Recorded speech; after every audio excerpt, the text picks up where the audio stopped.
Have you ever tried at something and then just stopped? Not because you ran out of time. Not because it got too hard. But because somewhere along the way, you started to believe that no matter what you do, it just doesn't matter. Here's what most people never find out. Your brain did that on purpose. To protect you. And that's exactly why most people never escape it, because they're trying to fix the wrong thing. Most people think this is a motivation problem. Or a mindset thing. Maybe they just need a better morning routine. Maybe they need to want it more. But it goes so much deeper than that. This isn't about willpower.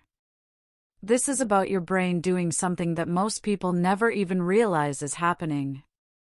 Something quietly running in the background of your decisions, your relationships, your goals. And once you actually see it, you will never look at yourself or the people around you the same way again. I want to tell you about a girl I read about. Let's call her Maya. Maya was 10 years old when she failed her first math test. Not the class. One test. Her teacher pulled her aside and said, "Some kids are just not math people, sweetie." Maya believed her. She stopped raising her hand. Stopped doing the homework. Stopped studying for tests, because why bother? By the time Maya was in high school, she had a full story about herself. "I'm just not smart." Not like that. And here's the thing. Maya's story has nothing to do with math. It has everything to do with what we're talking about today. Let's find out what actually happened to her. What is learned helplessness? The term was coined in the 1960s by psychologist Martin Seligman.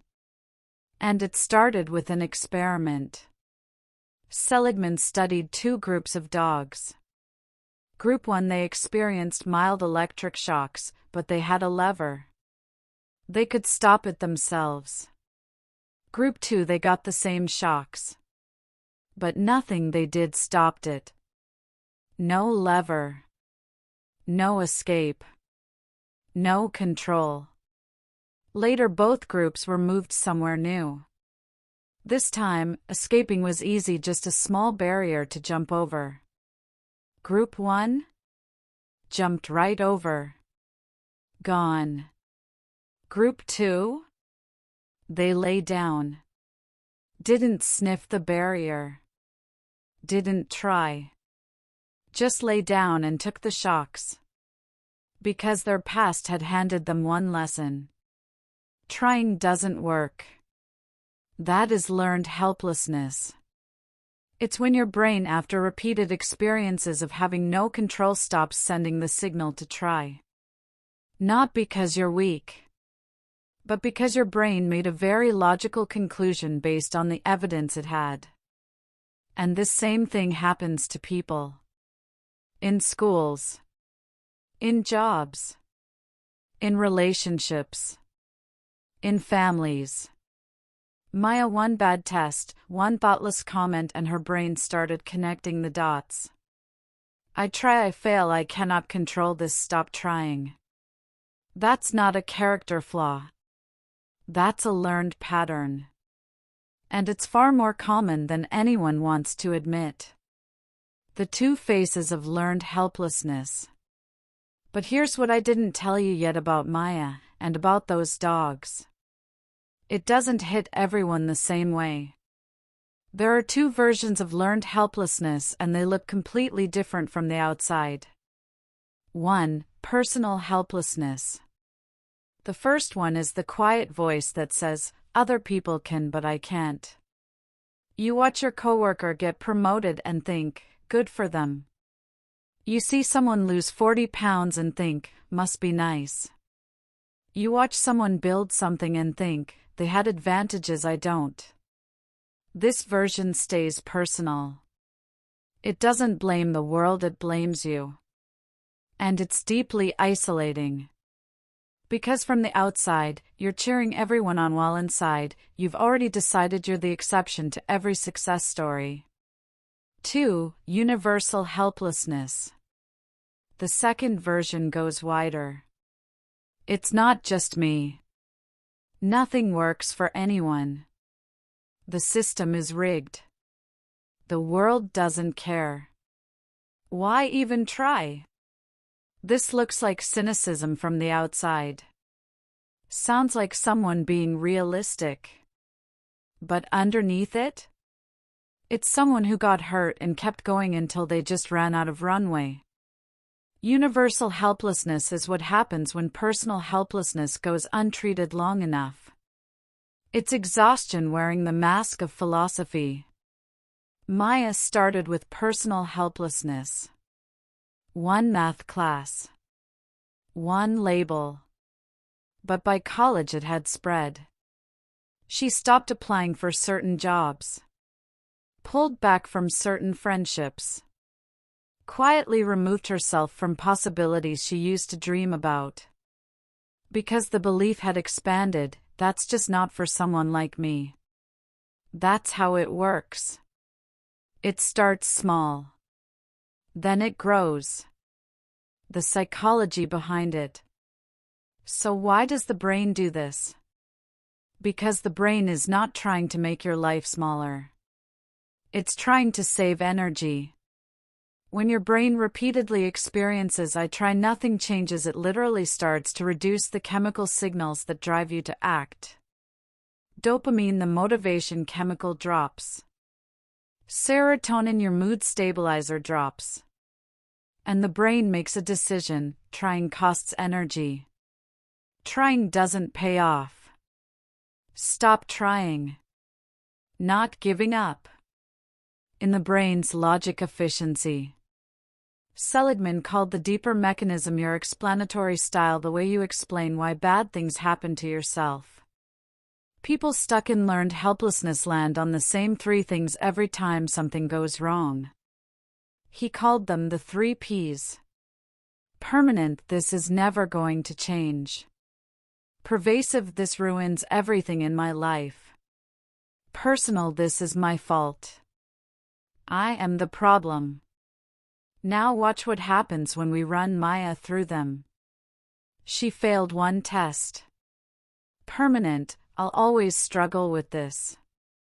Pervasive, I'm just not smart at anything. Personal, it's because I'm not like other kids. 1 test. 3 thoughts. Years of consequences. That's the loop. And recognizing that loop, naming it, is how you start to break it. Remember those dogs from the beginning? The ones that just lay down? They weren't stupid. They weren't broken. They weren't lazy. They were doing exactly what their experience taught them to do. And so are you. Every time you talked yourself out of applying. Every time you said, I'm just not built for that. Every time you quietly removed yourself from a possibility that wasn't you failing. That was a brain doing exactly what years of uncontrolled experience taught it to do. Now Maya. If she ever came across a video like this, she'd be somewhere in it right now. Recognizing the loop she's been in. Putting a name on something that never had one. And that recognition? That's already step 1. Because here's what I need you to understand, and I mean really sit with this. The brain that learned helplessness is the exact same brain that can learn power. This isn't a pep talk. This is neuroscience. Small, controlled wins, even tiny ones, start rewriting the pattern. You take 1 action. Something happens. Your brain notes it. Wait. That worked. You take another. It notes it again. Slowly, and it is slow, so be patient with yourself. The pathway starts to shift. Not from helplessness to invincibility. From helplessness to possibility. So here's what I'm asking you to do. Not tomorrow. Today. Find one thing you've been avoiding because some part of you already decided the answer was no. Do it anyway. Not because it's guaranteed to work, but because the act of trying, that's the thing your brain needs to see. That's how Maya's story changes.